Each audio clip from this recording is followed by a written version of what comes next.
Hello, in this video we are going to be looking at this 1988 90 horsepower Johnson outboard.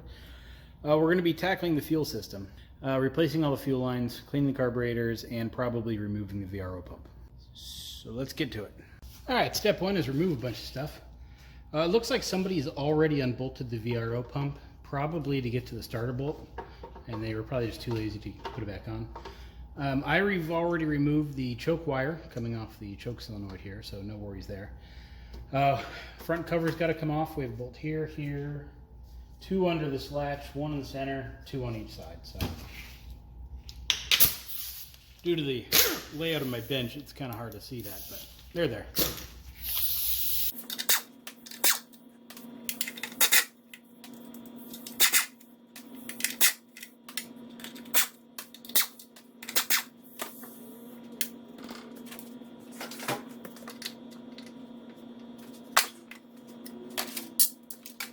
That cover was so hard to get off. Anyway, we now have 4 bolts holding the rest of the cover on. Now we should have a line down here on the bottom. It's a vent line that goes back into the crankcase, so any fuel comes out of the throat of the carburetors winds up down in there.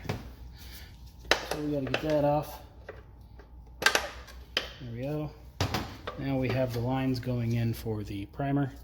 You could either take the primer off at this point, right here, by unscrewing it and just letting the fuel lines hang out and do their thing.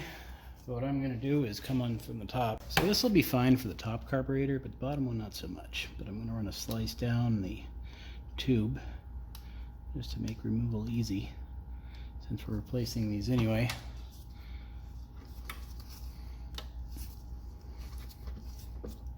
Slice still isn't moving, so the hose is probably just as stuck, just like our front cover was.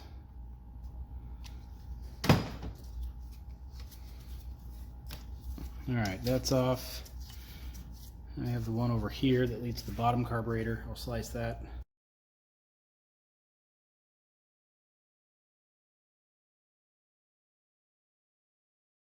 Things are a little hard to see what you're looking at on camera because you don't get that 3D perspective as I do here in person.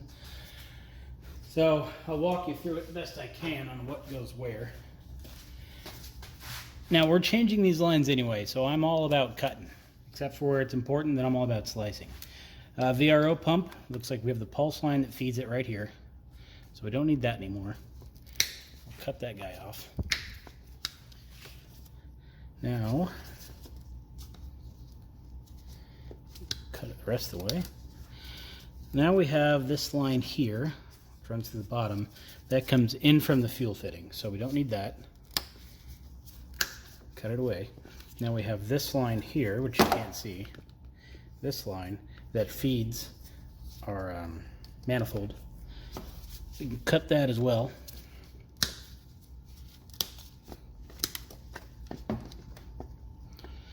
Now we have, it looks like, I have no idea, maybe I got the lines backwards. Oh, the oil line. Oil line back here. Cut that out of the way. Now all we have is the electrical connector. Electrical connector should have been plugged in right here.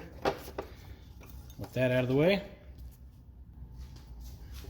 our VRO pump come right out of there. Now I want to size up the lines correctly for the upper and lower carburetor, so this can go right back onto where it's supposed to go. The manifold, that is. So I'm going to cut the zip ties in the back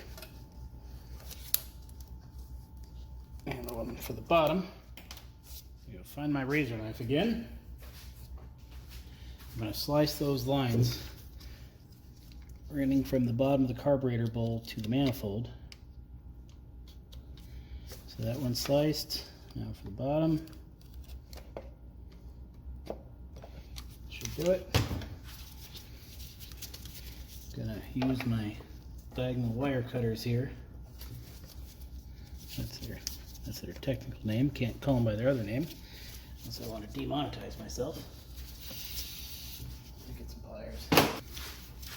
So I want to not necessarily twist, but get the line separation part started so I don't put any pressure on the nylon manifold here.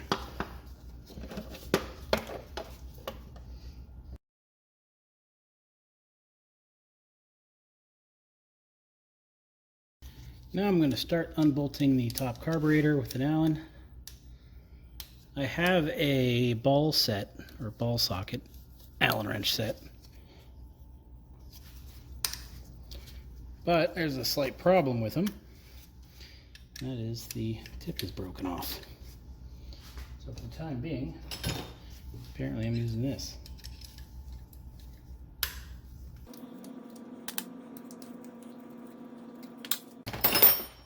There is a throttle link choke right here.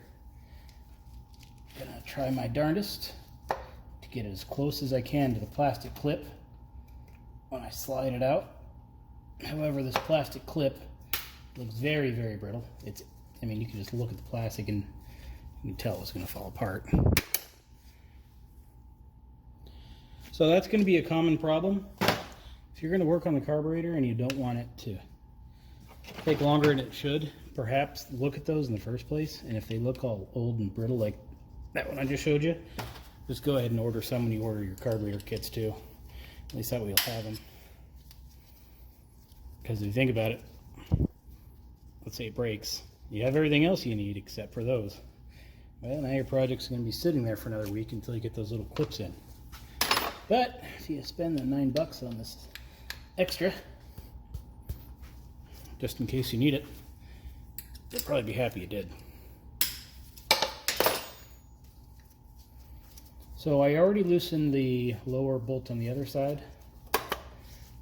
Now I'm doing this one, which will allow me to slide the carburetor off.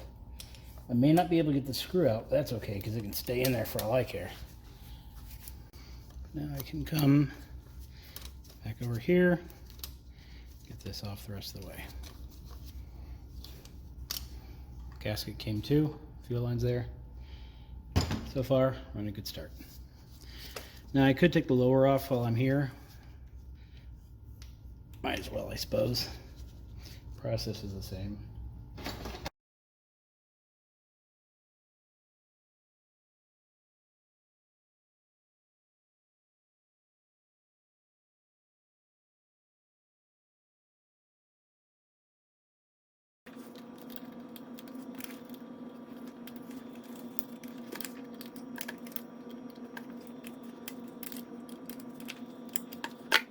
And as you can see, everything is easier with the carburetors removed. So if you're doing the carburetors, you might as well do the water pump too. Well, we might as well do the bottom carburetor first. No reason really for the order. Pop off the old hose clamp thing there. Refine my knife.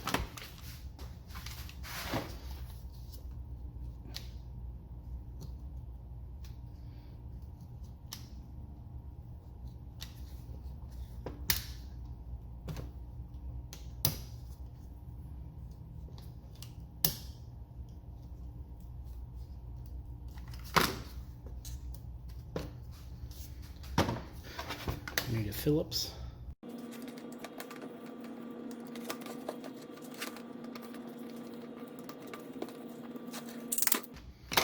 All right, plastic fuel bowls. That's you know, whatever. They don't look warped, so we should be fine.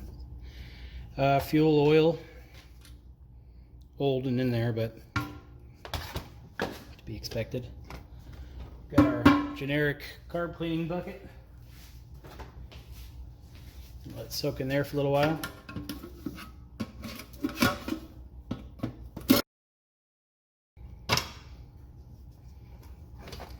I used to let these soak overnight, but as time has gone on, I realized that it's not really necessary. Just put them in there. Give it a couple hours.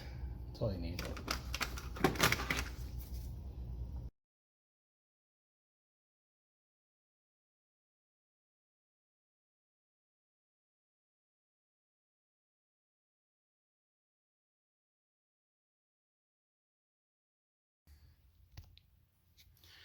All right, this hose, gotta get that off. That is the pulse line for our VRO, which we are removing.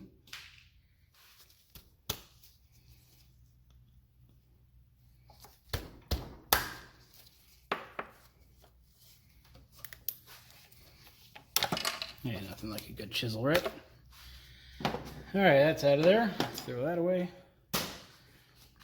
Now this fitting will go later, as will this lower oil line. But I want it out of my way, so I'm just going to yank it through the other side. Should help being able to see things a little better.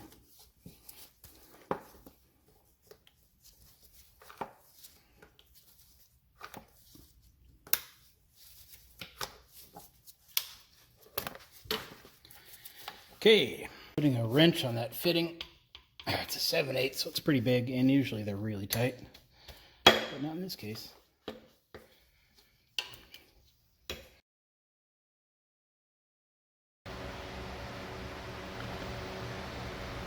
All right, I've purchased a new pipe plug to go inside of there. There is the part number for it. Going to put a little bit of sealant on the threads.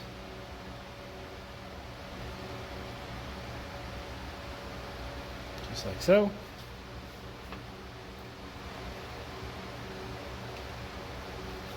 I'm using the 847, same stuff used all over the thing.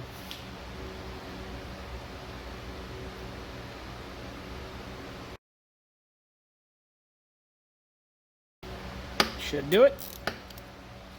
Now I gotta pop out that fuel pump plug up top. No, that was well secured, huh? Wonder if that was leaking. I would guess so.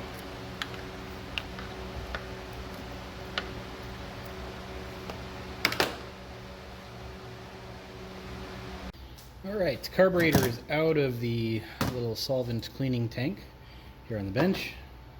Don't need the old gasket anymore. Gonna pop these plugs out of here.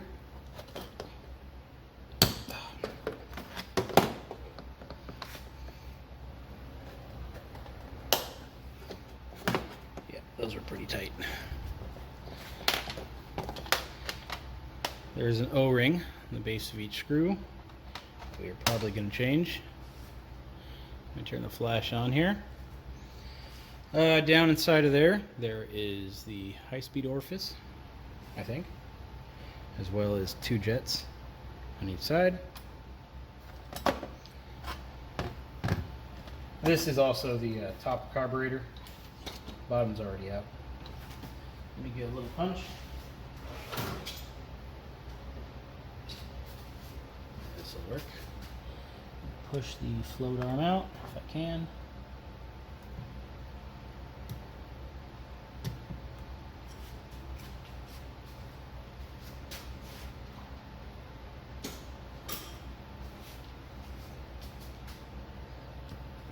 There's the old valve. Looks like it's got some mucus built into the bottom of it. Now the seat, this guy, you can't really go in there with a normal size screwdriver. I mean, you can, it kind of fits, but not so much on that side. So if you forced it, you can get it out of there. But getting it back in, usually you chew up the edges. So what I like to use is an old chisel, because it comes to a fine point and fits in there just perfectly. It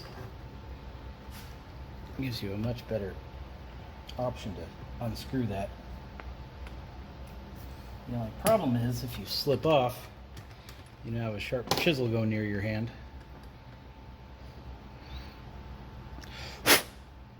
So, not bad. It's obviously not the newest looking of parts, but it's not bad. Top, 4 Phillips.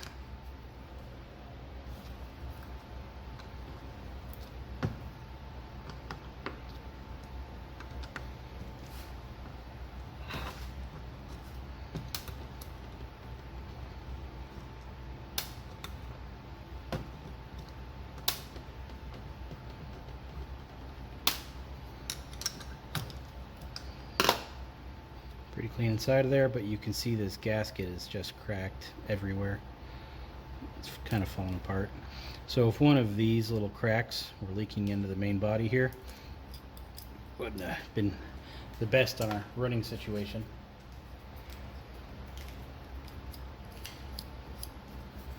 Let's clean the top up a little bit. Steel wool if you have it.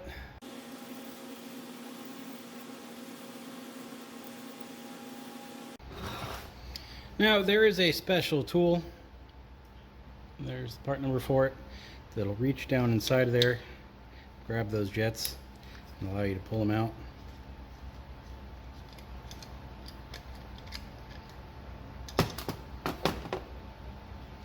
And there it is. It says number 5 on it. And you can tell, which you probably can't, but we can see right through it. It's not clogged at all.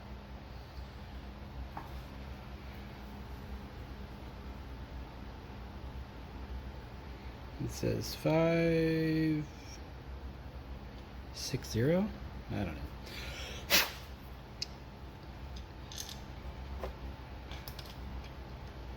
Let's go ahead and reinstall that.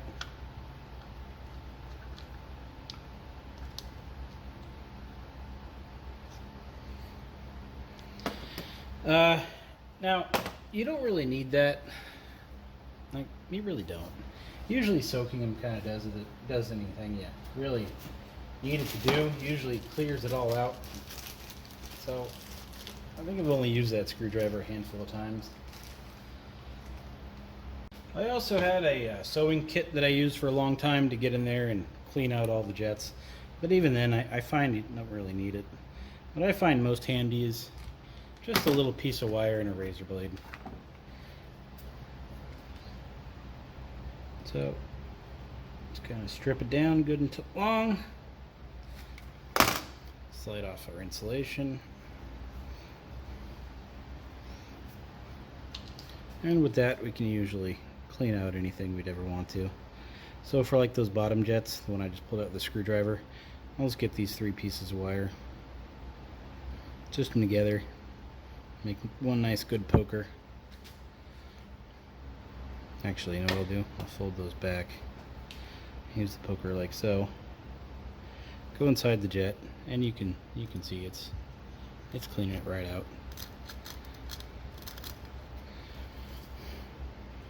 Repeat for the other side.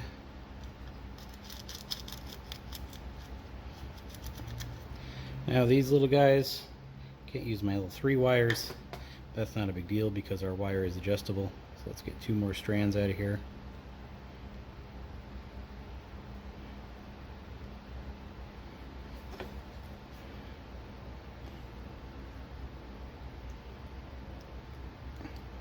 Build in and out a couple of times.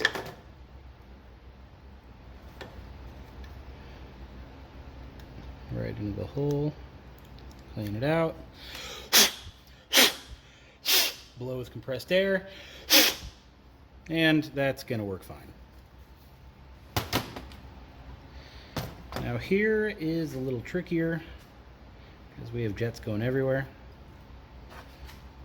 And like these you can pull out, or you can just go in there with a piece of wire. You can see it comes out through the top. You know that jet's nice and good. Repeat for the other side. Wire comes right out. No troubles there. Screw holes, probably don't really need to worry about those. These little, I don't know what this is called, but these holes run down through, let's call them the immersion tubes. You can get a longer piece of wire. You go all the way through if you want, but you don't really need to, because you can just blow on it. So that's usually all I do, and it's always really worked fine for me. Yeah, you can get an ultrasonic cleaner, go through that approach. Those jets are coming through there, those aren't clogged. That goes through there, not clogged. So far so good.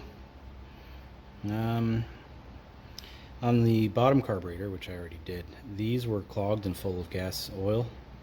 It probably just sat for so long, but this one looks quite clean.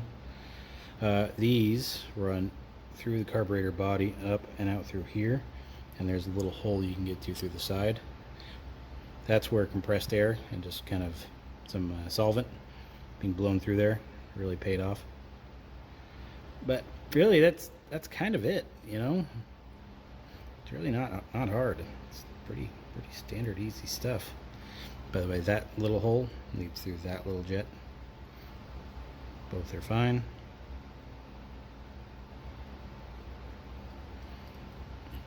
And yeah, I'm gonna say all the passages. Now you could drill out these plugs, pop them out, pop out the lead shot. You can get crazy cleaning these things, but you don't. Honestly, after you soak them, you don't need to. That's usually all you need. Piece of wire. All right, carburetor kit is here. There is our new float valve and seat. Set that off to the side.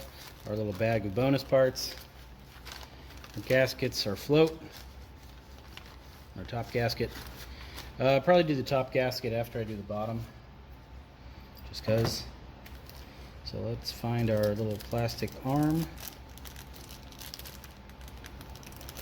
It should be in here.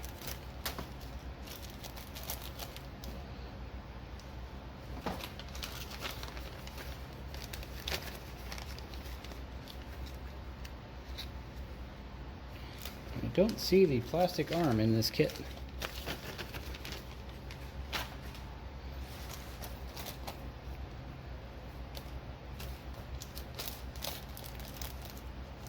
Well, that's interesting. But luckily, just rob it from our old one.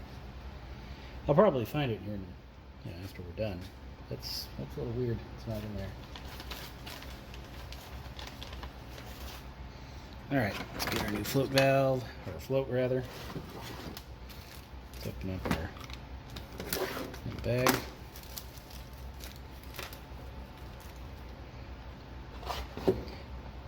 Washer goes on the end of our seat.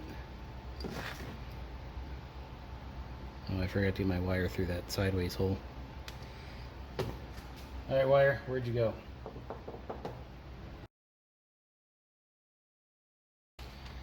Let's give it the once over with some compressed air.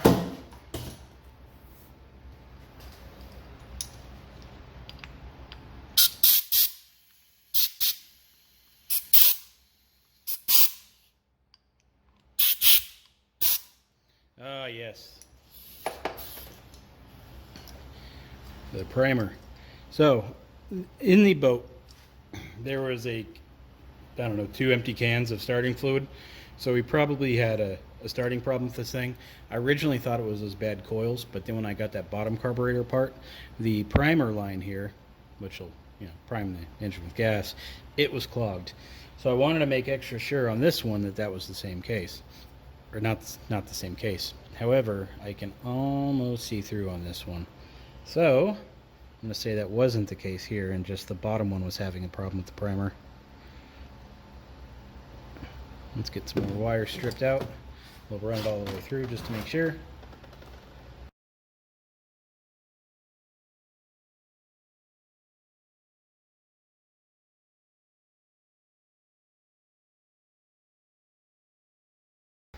I can blow through there without troubles. And holding it up to the light worked fine too. So back to work. Put our seat in. I'm going to use our special tool for the thing here.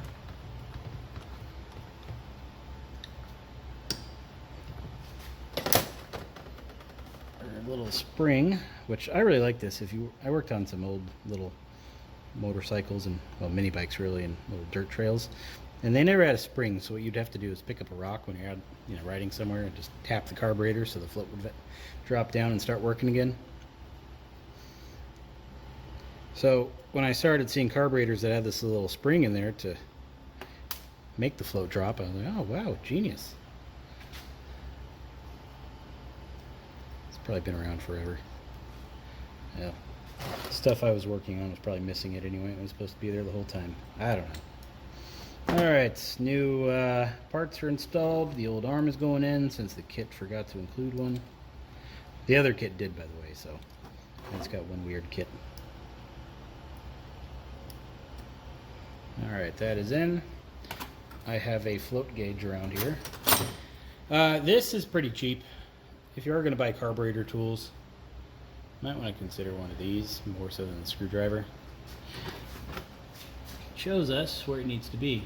So this is a little higher than it should be in the front. The back is fine, but the front is a little springier than it should be.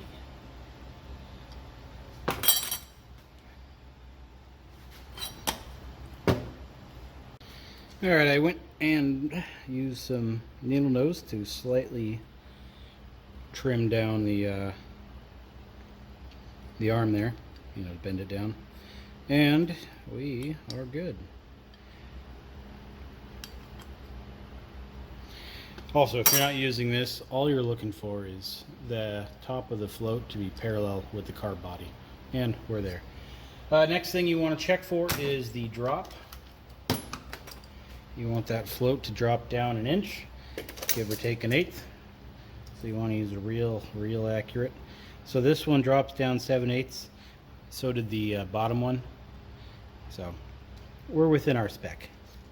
Could be a little better, but we're okay. Let's get our new gasket. Big hole. Goes right there. Luckily this thing is idiot proof, so you really can't screw it up. See what I mean? But in case you got some aftermarket kit you can screw up, keep an eye on that. The last thing you want is the bottom carburetor getting fuel, or any carburetor.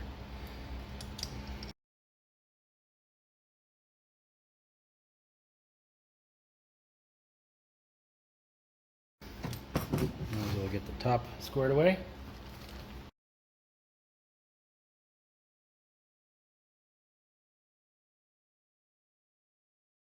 Now we need some O-rings.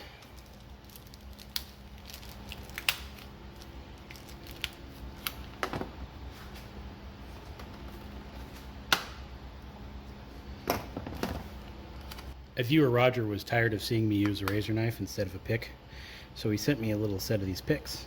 And every time I use them, I thank him. So once again, Roger, thank you for the pick set. Very kind.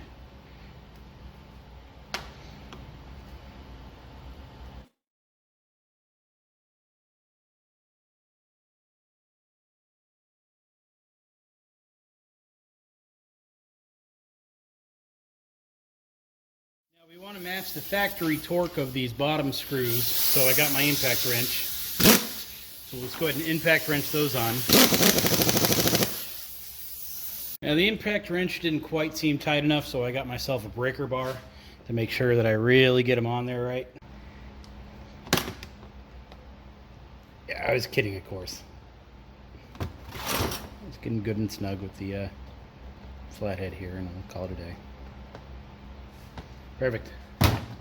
Before the carburetor goes on, I'm going to replace the fuel line because you can't get the clamp onto the back of that fuel line once it's installed. For purely a cost-saving measure, let me give you an idea. This is factory fuel line. It's like almost $4 a foot. So I used to just buy a few feet of it as I need it. Oh, that's the big line that actually feeds the motor. I got a whole bunch of that stuff. But the little lines, the ones that are inside the motor, I would just buy those as I needed them. You know, it's $3-4 a foot for all the sizes. So it started getting expensive fast the more engines I work on. So I was kind of tired of doing it. I didn't want to buy a whole roll because we're still paying by the foot price for the entire roll since I'm not a dealer. However, I went to McMaster and found this mil-spec fuel line available in all the sizes. It's oil and gasoline, I don't know, resistant or proof, but it's also acid proof, so you can use it for acids. So it's supposed to be good stuff, and it's mil-spec. I wanted to give it a try. It's more pliable and bendier and can make tighter radiuses and tighter turns than traditional hose. So as way as they advertise it, it's much superior stuff. Although if Evinrude was advertising their fuel line, they would disagree. But anyway, so I'm going to give this a try. I don't recommend you doing it unless you're working on a whole bunch of motors and it's worth buying, you know, the 25-foot roll, because that 25-foot roll was like $10. So it's not cheaper for one engine, but you know, you do 4 engines and you're starting to save a lot of money. especially when you only need a few inches at a time. Well, I don't know, what is that, 6 inches plus the bottom one, another 6 inches. So there's $4, and I've used a foot of it, so I got 24 left. Anywho, so I'm going to slip that onto the bottom, and right off the bat, you can really feel that it's making a good seal all the way around, but it still went right over the barb. Yeah, it's on there pretty well. Fuel line zip ties, they have a special little end to them. You can get them from the Evinrude place, wherever you order your parts from when you order the rest of your stuff, or you can buy these in bulk. However, you buy them in bulk, and 1,000 of them is, I don't know, it comes out to like 38 cents each or something like that. But I think they're like between 10 and 19 cents a piece. So even buying the OEM ones are cheaper.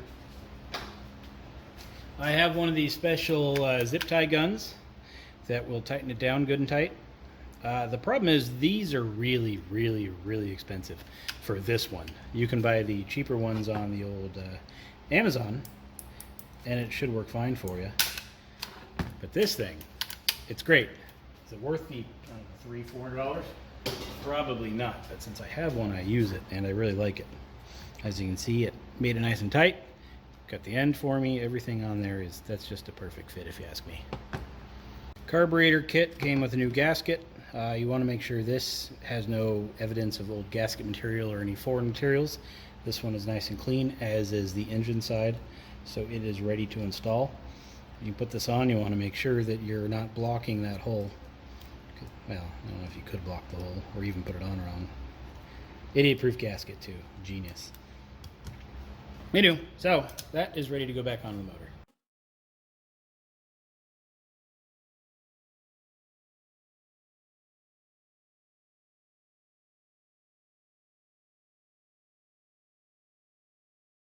Now I have a little Torx Bit on a socket.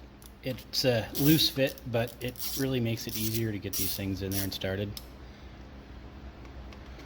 So I'm going to use these just to get them closer to where they need to be, and then get the actual Allen and tighten these down right.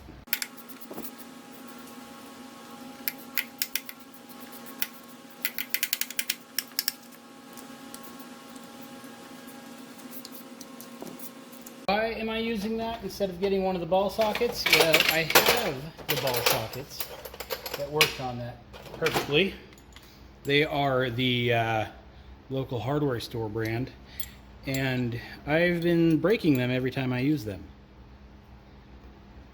See the ends? They just fall right off. Now, this says hassle-free lifetime guarantee on it. Yeah, that's not even close to being accurate. Here's what happens.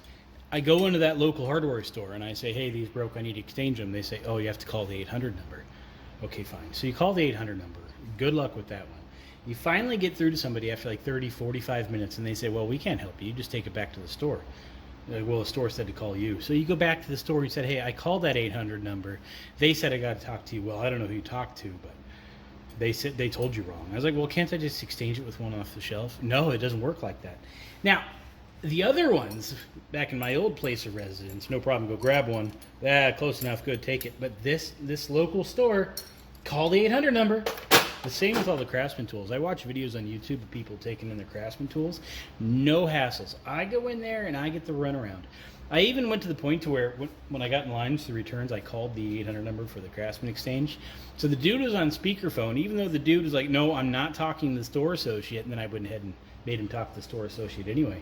And then they were arguing back and forth. No, you have to do the return. No, you have to do it. It was just a nightmare. It's really just annoying. I'd much prefer just to use my non-fitting Torx socket and a crappy Allen to get in there than deal with that headache of exchanging the tool. But anywho, let's go ahead and get these screws all tightened down. Alright, suppose at this point we can go ahead and install our fuel pump and or manifold. I have a new fuel pump here. Right there. Looks like somebody robbed the front cover off of it, so I have to replace that. It doesn't come with screws, so you're going to have to pick those up elsewhere. But it does come with a gasket, so screws in a gasket go on like so. And, which you can't see, we plugged that bottom hole. It's good and dry. This will go, see, right in there. Alright, fuel pump has been installed, has been started. Here is the manifold, the fuel manifold that came out of this motor. It being a VRO, I think it filled from the top, so this just kind of balanced right there. We have a little slot here where on the older motors this would fit into and hold it for you. Problem is our fuel lines are all going in the wrong direction. An 88 horsepower or an 88 special didn't use that, it used the fuel pump that we have now installed, which also came with a different manifold. This allows you to still set it there, and then it uses the drain or the feed line here to feed into the bottom, and then this goes up and feeds our carburetors. Now, I should have made the bottom line a little bit longer because it's a little too short right now, but it's okay. So I'm going to use the top here to trim it to size, wherever I need to go. See what I'm doing?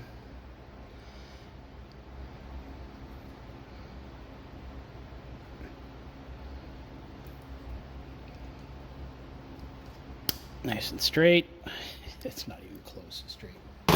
I'm hilarious. All right. Let's feed that guy into there.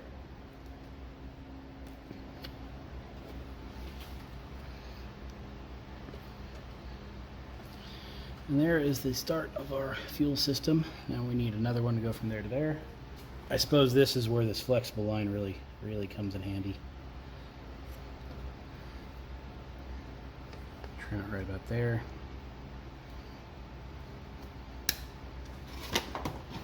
Put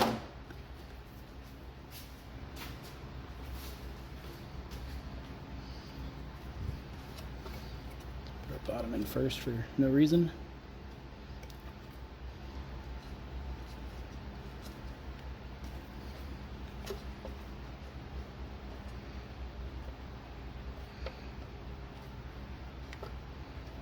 Yeah, it ain't gonna work.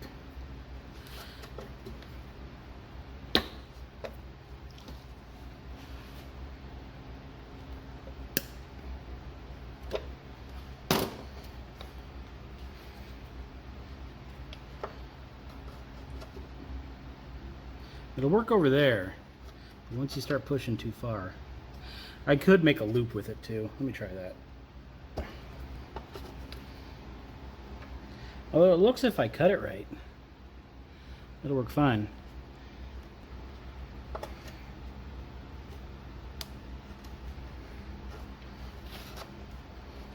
Yeah, that's fine.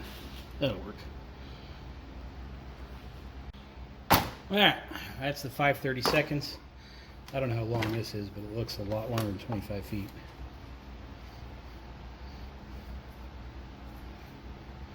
Going to go a little longer with it since we're using a different manifold. I don't know where the fuel lines are exactly going to wind up.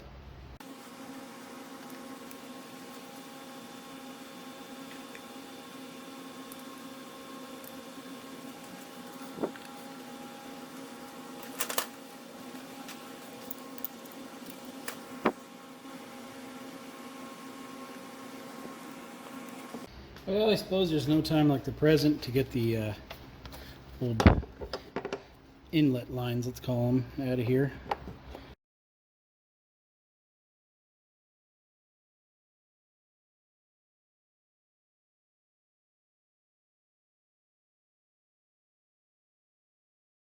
All right, with that out of there, the bottom one is our oil, top is our fuel. If I cared enough, I could go buy a fuel fitting that doesn't have that oil line, but we can just cap it off with some vacuum caps and save the money on things that matter instead of it being slightly nicer. Okay, I've installed the fuel line onto the fitting. Fit perfectly, quite nicely. Went right under the mount. I went under instead of over, just to clear up room for all the cables that need to go in for the controls. Now I have this coming up to here, and it looks like I have all kinds of room I can play with, because no matter where I put it, it's not really going to kink. I have a new cap and screen and screw. Let's just cut it right about there.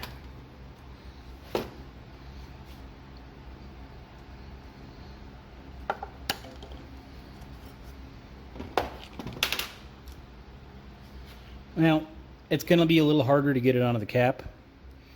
Even the factory stuff is near impossible to get this stuff on. But this is actually a little easier. So far, I really like this fuel line. Did I lose my screw? No. So there's already an O-ring onto the base here.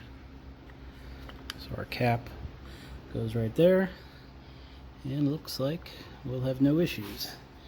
Everything is fitting quite nicely. Ooh, is there supposed to be an O-ring on the end of that screw? Yeah, let's hope not. I'll check. Now, as I've learned with these caps, is they will crack and break. So you don't want to go crazy when you tighten this. Put a zip tie here and down at the bottom, and we'll be done. It seems like every time I do one of these zip tie hose clamps, I get comments, oh no, you need to use the correct fuel line zip ties, not generic zip ties. But I am. I don't know why I get those comments. Anyway. Alright, front cover. I did pick up 2 extra gaskets here in case these fell apart. These look fine. I'm going to go ahead and reuse them. The line on the bottom, the vent, it looked like it was fine. Look at that. The gasket just broke off. Alright, so that is why I got extra gaskets. Alright, so reconnect the bottom little vent drain line. Should replace it, but I forgot. Alright, I am going to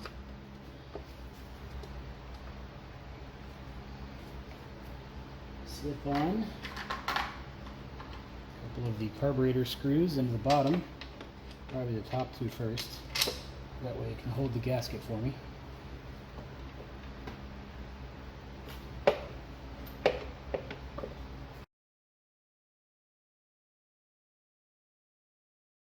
Alright, I have a replacement clip for the top linkage, which the bottom linkage I made sure it was there before I put the cover on. And I should have done this before I put that cover on, because a lot more hand room that way.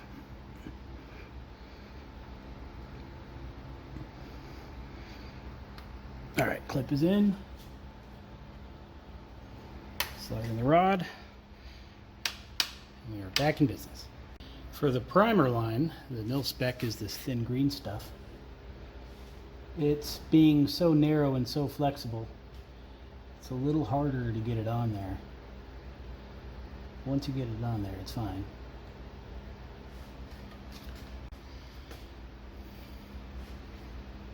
Alright. Do the big one first, I suppose. Now, this doesn't get the big zip ties, it's get little baby versions of them. This line comes off that fuel manifold, runs over to here. This feeds the primer solenoid, and when activated, primer solenoid squirts a little bit of gas into the engine, or primering it up.